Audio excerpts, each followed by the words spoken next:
Hi friends, Champions Academy Triple C YouTube channel மறக்காம subscribe பண்ணி Telegramல join பண்ணிக்கோங்க. அப்படியே bell icon press பண்ணி all notification கொடுத்துருங்க.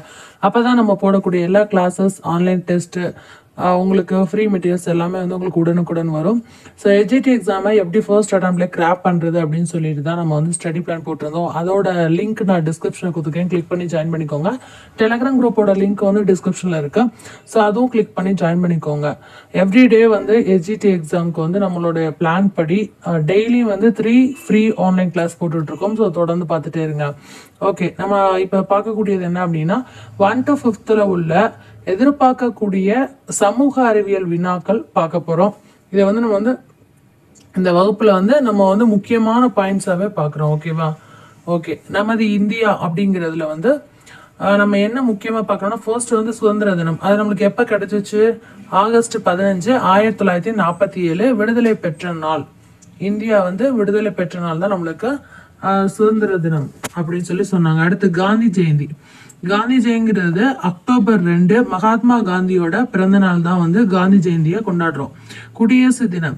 குடியரசு தினம் எப்ப? ஜனவரி 26, 1950 இந்திய அரசியலமைப்பு சட்டம் நடைமுறைப்படுத்தப்பட்ட நாள். ஸோ அதுதான் வந்து குடியரசு தினம். அடுத்து பார்க்கலாம். தேசிய கொடியோட நிறங்கள் அப்படின்னு சொல்லியிருக்காங்க. ஸோ தேசிய கொடியோட நிறங்கள்ங்கிறது காவி நிறம், வெள்ளை நிறம், பச்சை நிறம்னு மூவர்ண கொடி. நம்ம கொடியே மூவர்ண கொடி பேரு. ஸோ 3 நிறங்கள் இருக்கும். ஃபர்ஸ்ட் காவி வண்ணத்துக்கு தியாகம், வெள்ளை நிறத்துக்கு உண்மை அமைதி, பச்சை நிறத்துக்கு வந்து பசுமை. நீல நிறத்துல உள்ள அந்த அசோக சக்கரம் 24 ஆரங்களை கொண்டது. ஸோ இவை நாட்டின் முன்னேற்றத்தையும் விழுமியங்களையும் குறிக்கின்றது அப்படின்னு சொல்றாங்க. அடுத்து இந்தியாவின் தேசிய சின்னங்கள் பார்த்துடலாமா? தேசிய சின்னங்கள்னா தேசிய விலங்கு அப்படிங்கிறது வங்காள புலி, தேசிய நதி கங்கை, தேசிய பறவை மயில், தேசிய மரம் ஆலமரம், தேசிய மலர் தாமரை, தேசிய பழம் மாம்பழம், தேசிய நீர்வாழ் விலங்கு கங்கை நதியில் வாழும் டால்பின், தேசிய சின்னம் நான்முக சிங்கம். 4 முக சிங்கம் தான் வந்து இதான் வந்து இதுல இருந்து எதிர்பார்க்கக்கூடிய வினாக்கள்னு சொல்லிட்டு இதுல இருந்து நிறைய வந்து கேட்குறாங்க. டெட்டுக்கே நிறைய கேட்டிருக்காங்க. அடுத்து வந்து மாநில சின்னங்கள் அப்படின்னு சொல்லிட்டு சொல்றாங்க. அது என்ன அப்படின்னா மாநில விலங்கு வரையாடு, மாநில மலர் செங்காந்த மலர், மாநில பறவை வந்து மரகத புறா, மாநில மரம் வந்து பனை மரம், மாநில விளையாட்டு கபடி, மாநில பழம் பலாப்பழம், மாநில சின்னம் ஸ்ரீவில்லிபுத்தூர் கோவில் கோபுரம். நெக்ஸ்ட் வந்து மாநில பாடல் தமிழ்தாய் வாழ்த்து பாடல். ஸோ இதுதான் வந்து மாநில அளவில் உள்ள அந்த கேட்கக்கூடிய வினாக்கள், அதாவது மாநில சின்னங்கள் அப்படின்னு சொல்லக்கூடியது. அடுத்த விலங்குகளும் அதன் வாழும் இடங்களும். இப்போ வந்து நம்ம வந்து இங்கிலீஷ்லேயும் தமிழ்லேயும் நிறையா படித்தோம். ஸோ அதே மாதிரி இங்கே வந்து சோஷியல்லையும் கொடுத்துருக்காங்க. ஸோ விலங்குகள் அப்படின்னு பார்த்தோம்னா எருது அல்லது பசு. அதோட இளம் உயிரி பேர் என்ன? கன்று குட்டி அப்படின்னு சொல்லுவோம். இளம் உயிரி பேரு. அதோட வாழிடம் பார்த்தா மாட்டு தொழுவம். அவ்வளவுதான். அடுத்து குதிரை அல்லது கழுதை. அதோட இளம் உயிரி பேரு குதிரை குட்டி, கழுதை குட்டி. அதோட வாழிடம் குதிரை லாயம், கழுதை லாயம் அப்படின்னு சொல்றாங்க. அடுத்து ஆடு அப்படிங்கிறது ஆட்டுப்பட்டி, ஆட்டுக்குட்டி. அதோட வாழிடம் தான் பட்டி. ஓகேவா? ஸோ குதிரைக்கு கொட்டில்னு சொல்லுவாங்க வாழிடத்துக்கு. அடுத்து பார்த்தோம்னா கோழி. கோழிக்கு வந்து கோழி குஞ்சு, இளம் உயிர் பேரு கோழி குஞ்சு. அது வாழ்ற இடம் பேரு கோழி கூண்டு. ஓகே. அடுத்து வந்து பூனைனா பூனை குட்டி. பூனை வந்து வீட்லேயும் காட்டிலையும் எங்கே வேணாலும் வாழும். ஸோ அந்த மாதிரி வந்து அவங்க சொல்லிட்டாங்க. ஸோ அதனால தான் நான் இதில் வந்து அதை மென்ஷன் பண்ணல. அடுத்து வந்து நாய்ங்கிறது நாய்க்குட்டி, நாய்ப்பட்டி. அங்கேயும் இருக்கும், வீட்லேயும் இருக்கும். யானை கன்று, இளம் உயிரி பேரு, காட்டில் தான் இருக்கும். இப்போ வீட்லேயும் நிறைய இடங்களை வளர்க்குற மாதிரி காட்டுறாங்க. அது வீட்டில் வளர்க்க முடியாது, காட்டில் தான் இருக்கும். தனியாக இடங்கள் மட்டும் வாங்கி போட்டு ஜூ மாதிரி வளர்க்குறாங்க. அடுத்து சிங்கக்குருளை. சிங்கத்தோட குட்டி பேர் என்ன சொல்லணும்? சிங்கக்குருளை. அது வாழக்கூடிய இடம் குகை. புலி பரல், வாழக்கூடிய இடம் குகை.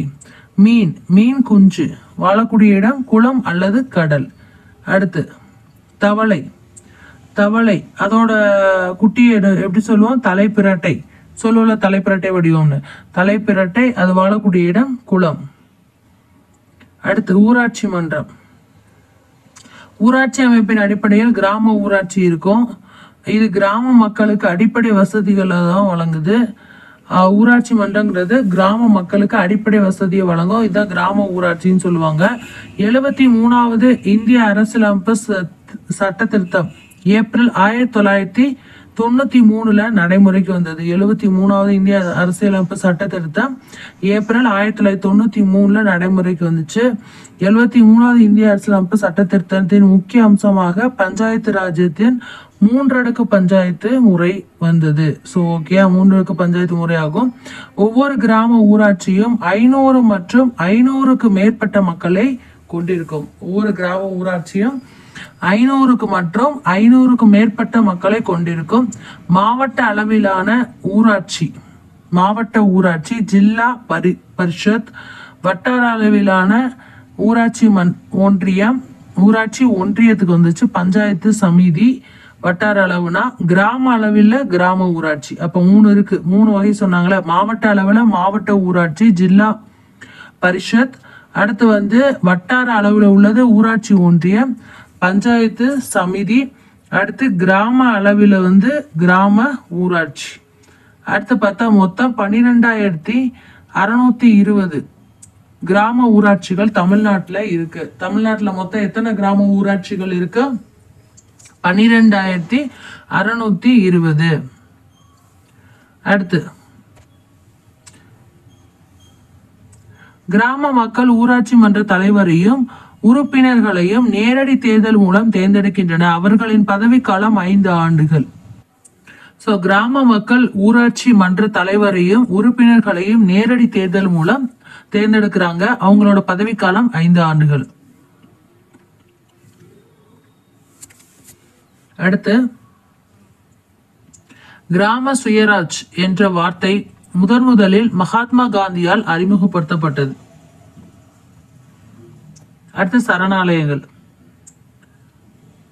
சாங்சுரி அப்படி சொல்லுவாங்க. இது விலங்குகளையும் பறவைகளையும் வேட்டையாடுவதில் இருந்து மற்ற மனித செயல்பாடுகளில் இருந்து பாதுகாக்கக்கூடிய ஒரு இடம் தான் இந்த சரணாலயம். செங்கல்பட்டிலிருந்து 25 கிலோமீட்டர் தொலைவில் உள்ள வேடந்தாங்கல் பறவைகள் சரணாலயமாக இருக்கு, செங்கல்பட்டுல இருந்து. அடுத்து இந்தியாவில் உள்ள பழமையான நீர்ப்பறவை சரணாலயம். வேடந்தாங்கல்ங்கிறது பழமையான நீர்ப்பறவை சரணாலயம். திருச்சியில் உள்ள விராலிமலையில் இருக்கும் இயற்கை வாழிடத்தில் மயில்கள் காணப்படுகின்றன. மயில் எங்க இருக்கு? விராலிமலை. மயில் எங்க இருக்கு? விராலிமலை. விராலிமலை திருச்சியில இருக்கு, சரியா? அடுத்து உயிர்கோள காப்பகங்கள். உயிர்கோள காப்பகங்களில் விலங்குகள், பறவைகள் மற்றும் தாவரங்கள் காணப்படுகின்றன. அடுத்து நீலகிரி உயிர்கோள காப்பகத்தில் யானைகள் மட்டுமல்லாமல் இந்திய சிறுத்தை புலி, நீலகிரியில உயிர்கோள காப்பகத்துல யானைகள் மட்டும் இல்லாம சிறுத்தை புலி, இந்தியாவோட சிறுத்தை புலி, கருஞ்சிறுத்தை, வரையாடு போன்ற விலங்குகள் பாதுகாக்கப்பட்டு வருகின்றன. தமிழகத்தில் உள்ள 3 உயிர்கோள் காப்பகங்கள். நீலகிரி உயிர்கோள் காப்பகம். தமிழகத்தில் உள்ள 3 உயிர்கோள காப்பகங்கள். நீலகிரி உயிர்கோள் காப்பகங்கள், நீலகிரி உயிர்கோள காப்பகம், மன்னர் வளைகுடா உயிர்கோள காப்பகம், நீலகிரி மன்னர் வளைகுடா, அகத்தியமலை. 3மே தமிழகத்தில் உள்ள 3 உயிர்கோள காப்பகங்கள். தேசிய பூங்காக்கள் பார்த்துடலாம். கேள்விகள், எதிர்பார்க்கக்கூடிய கேள்விகள் தான் பார்க்கிறோம். நம்ம எக்ஸ்ட்ரா சும்மா வளவலன்னு உள்ளதெல்லாம் பார்க்கல, எதிர்பார்க்கக்கூடியது தான். மாநிலங்கள், தேசிய பூங்காக்கள், விலங்குகள். மாநிலங்கள் அப்படின்னு பார்த்தோம்னா உத்தரகாண்ட்ல கார்பெட் தேசிய பூங்கா, வங்காள புலி. உத்தரகாண்ட்ல என்ன இருக்கு? கார்பெட் தேசிய பூங்கா, வங்காள புலி. மேற்கு வங்காளத்துல என்ன இருக்கு? சுந்தரவனம் தேசிய பூங்கா, வங்காள புலி. சுந்தரவனம் தேசிய பூங்கா, வங்காள புலி. அடுத்து அஸ்ஸாம் காசிரங்கா தேசிய பூங்கா, ஒற்றை கொம்பு மற்றும் காண்டாமிருகங்கள். காசிரங்கா தேசிய பூங்கா, ஒற்றை கொம்பு காண்டாமிருகம் அஸ்ஸாம்ல இருக்கு. அடுத்து குஜராத் கிர் தேசிய பூங்கா, ஆசிய சிங்கங்கள். கிர் தேசிய பூங்கா, ஆசிய சிங்கங்கள், குஜராத். ஸோ இது வந்து முக்கியமாக கொடுத்துருந்தாங்க. ஸோ இதை வந்து நான் உங்களுக்கு கொடுத்துட்டேன். அடுத்து வந்து சிறார் உதவி மைய எண் கொடுத்துருக்காங்க. இதெல்லாம் கேள்வி கேட்டதா டிஎன்பிசியில் கேட்டிருக்காங்க, கவனமாக பார்க்கணும். சிறார் உதவி மைய எண் 1098. சிறார் உதவி மைய எண் 1098. குழந்தைங்களுக்கு வந்து ஏதாவது ஒரு ஆபத்து அப்படின்னா இந்த எண்ணை வந்து அழைக்கலாம்னு சொல்லி கவர்மெண்ட் சொல்லியிருக்காங்க. சிறார் உதவி மைய எண் முதலில் ஒரு திட்டமாக 1996ஆம் ஆண்டுலேயே வந்துருச்சு. 1996லேயே வந்துருச்சு. பின்னர் 1998ஆம் ஆண்டில் 99க்கு இடையில பெண்கள் மற்றும் குழந்தைகள் மேம்பாட்டு அமைச்சகத்தின் கீழ் இந்தியா முழுவதும் சிறார் உதவி மைய எண் நிறுவப்பட்டது. இந்தியா ஃபுல்லாமே வந்து இந்த எண்ணு தான். அடுத்து மே 2013 அகமதாபாத் நகரில் உள்ள பல்வேறு பகுதிகளில் பணிபுரிந்து வந்த 16 குழந்தைகள் சிறார் உதவி மைய எண் மூலம் மீட்கப்பட்டுள்ளன. 2013 அகமதாபாத் நகர்ல உள்ள பல்வேறு பகுதிகளில் பணிபுரிந்து வந்த 16 குழந்தைகள் வந்து சிறார் உதவி மையம் மூலமாக மீட்கப்படணும். எப்ப 2013. ஸோ அப்போ வந்து கொஞ்சம் கொஞ்சமா வந்து அது எல்லாத்துக்கும் தெரிய ஆரம்பிச்சிருக்கு. அடுத்து ஐவகை நிலங்கள், இது வந்து இப்பயே அறிமுகப்படுத்திட்டாங்க சின்ன கிளாஸ்லயே. குறிஞ்சி, முல்லை, மருதம், நெய்தல், பாலை. சரியா? குறிஞ்சி நிலம் அப்படின்னா மலையும் மலை சார்ந்த இடமும். இதோட கருப்பொருள் வந்து கடவுள் வந்து முருகன் குறிஞ்சியில, மக்கள் வந்து குறத்தியர். தொழில் அப்படின்னு பார்த்தோம்னா வேட்டையாடுதல், தேன் மற்றும் கிழங்கு சேகரித்தல், இதான் அவங்களோட தொழில். அடுத்து மரம் அல்லது மலர்னு பார்த்தோம்னா மூங்கில், வேங்கை அப்படிங்கிறது மரம் குறிஞ்சியில. மலர்னு பார்த்தோம்னா குறிஞ்சி மலர். அடுத்து பார்த்தோம்னா விலங்கு குறிஞ்சியில என்ன விலங்கு அல்லது பறவை என்ன இருக்கு? விலங்கு அப்படின்னு பார்த்தோம்னா குறிஞ்சியில குரங்கு அதிகமா இருக்கும், மான் இருக்கும். பறவைன்னு பார்த்தோம்னா குறிஞ்சியில மயில், கிளியும் இருக்கும். அடுத்து இசைக்கருவி குறிஞ்சி யாழ். அடுத்து மக்களும் அவர்தம் தொழில்களும். பொறுப்பன் வீரர்கள், வெற்பன் இனத்தலைவன் ஆயுதம் ஏந்தியவர், சிலம்பன் வீர தீர கலையில் வல்லவர், அதான் சிலம்பன் சொல்லுவாங்க. குறவர் அப்படிங்கிறவங்க வேட்டையாடுபவர், உணவு சேமிப்பவர். காணவர் காடுகளில் வாழ்பவர். குறிஞ்சி நில மண் அப்படின்னு பார்த்தோம்னா என்ன மண் இருக்குன்னா கருப்பு மற்றும் சிவப்பு மண் இருக்கும். குறிஞ்சி மலர், அதை பத்தி பார்த்தலாம். 12 ஆண்டுகளுக்கு ஒரு முறை பூக்கும் மலர். மேற்கு தொடர்ச்சி மலையில் நன்கு வளர்கிறது. ஜூலை முதல் செப்டம்பர் மாதங்களில் இது பூக்கும். இம்மலர் மருத்துவ குணம் கொண்டதாகும். அடுத்து முல்லை பார்த்தலாம். முல்லை வந்து காடும் காடு சார்ந்த இடமும்.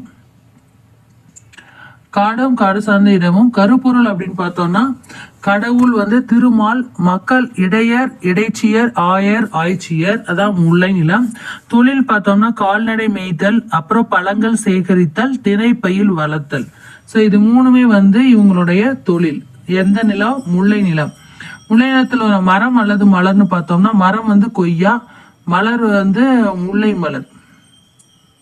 அடுத்து விலங்கு கரடி, முயல். பறவை கிளி, இதான் முல்லை நிலத்துக்குரியது. முல்லை நிலத்துக்கு கரடி, முயல், பறவைனா கிளி. இசைக்கருவு முல்லை யாழ். அடுத்து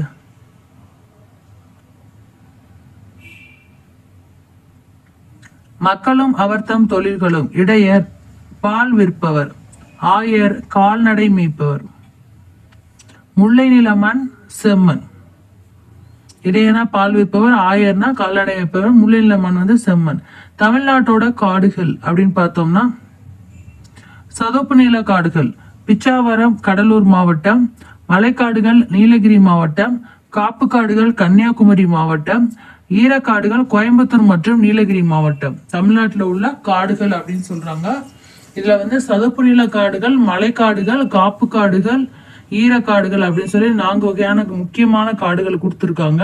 இதை தமிழ்நாட்டில் உள்ள காடுகள். இதுல வந்து சதுப்பு நிலம் சொன்னாலே பிச்சாவரம் கடலூர் மாவட்டம், மலைக்காடுகள்னா நீலகிரி மாவட்டம், காப்பு காடுகள்னா கன்னியாகுமரி மாவட்டம், ஈரக்காடுகள்னா கோயம்புத்தூர் மற்றும் நீலகிரி மாவட்டம். இதெல்லாம் இதுல அடங்குது. இப்ப தமிழ்நாட்டுல கடலூர் மாவட்டம் சிதம்பரத்துக்கு அருகில் பிச்சாவரம் என்ற ஊரில் உள்ள சதுப்பு நில காடுகள் இந்தியாவிலேயே 2வது மிகப்பெரிய காடு. இந்தியாவிலேயே 2வது மிகப்பெரிய காடு எது அப்படின்னா இந்த சதுப்பு நில காடுகள்ல உள்ள பிச்சாவரம் தான். அது கடலூர் மாவட்டத்துல இருக்கு. இந்தியாவிலே 2வது மிகப்பெரிய காடு. அடுத்து உற்பத்தி பொருட்களும் பயன்படும் மரங்களும். இப்போ வந்து காகிதம் அப்படின்னு சொல்லி பார்த்தோம் அப்படின்னா மூங்கில், தைல மரம், இதெல்லாம் வந்து வேல், இது வந்து பயன்படும் மரங்கள், இது பொருட்கள். அடுத்து தீக்குச்சி, அயிலை, முள், இலவு, அயிலை அல்லது முள், இலவு ரெண்டுலயுமே வந்து வரும் தீக்குச்சிகள். அடுத்து வந்து சந்தன மரம், நறுமண பொருட்கள். இழுப்பை, வேம்பு, புங்க மரம், இது வந்து தைலம், சோப்பு இதெல்லாம் தயாரிக்க பயன்படுது. அடுத்து மருத நிலம், வயலும் வயல் சார்ந்த இடமும். மருதன்னா வயலும் வயல் சார்ந்த இடம். இதோட கருப்பொருள்னு பார்த்தோம்னா கடவுள் வந்து இந்திரன் அல்லது வேந்தன் அப்படின்னும் அழைக்கப்படுறாங்க. கடவுள். மக்கள் வந்து உழவர், உயர்த்தியர், உழவர், உலத்தியர், உழவர், உலத்தியர். தொழில்னு பார்த்தோம்னா உழவு தொழில் செய்பவர். மரம் அல்லது மலர், அதாவது காஞ்சி, மருதம் அல்லது தாமரை, குவளை, இதை வந்து நம்ம இந்த மருத நிலத்துல காணலாம் சொல்லியிருக்காங்க. விலங்கு அப்படின்னு பார்த்தோம்னா எருமை, பறவைன்னு பார்த்தோம்னா நாரை. மருதத்துல வயலும் வயல் சார்ந்த இடமும். அதுக்கடுத்து வந்து இசைக்கருவின்னு பார்த்தோம்னா மருத யாழ், மருத யாழ். மக்களும் அவர் தம் தொழில்களும். ஊரன் சிறு நிலக்கிழார், ஊரங்கிறது சிறு நிலக்கிழார். உழவர், உழவு தொழில் செய்பவர். கடையர், வணிகர். மருத நில மண் அப்படிங்கிறது வண்டல் மண் மற்றும் செம்மண்.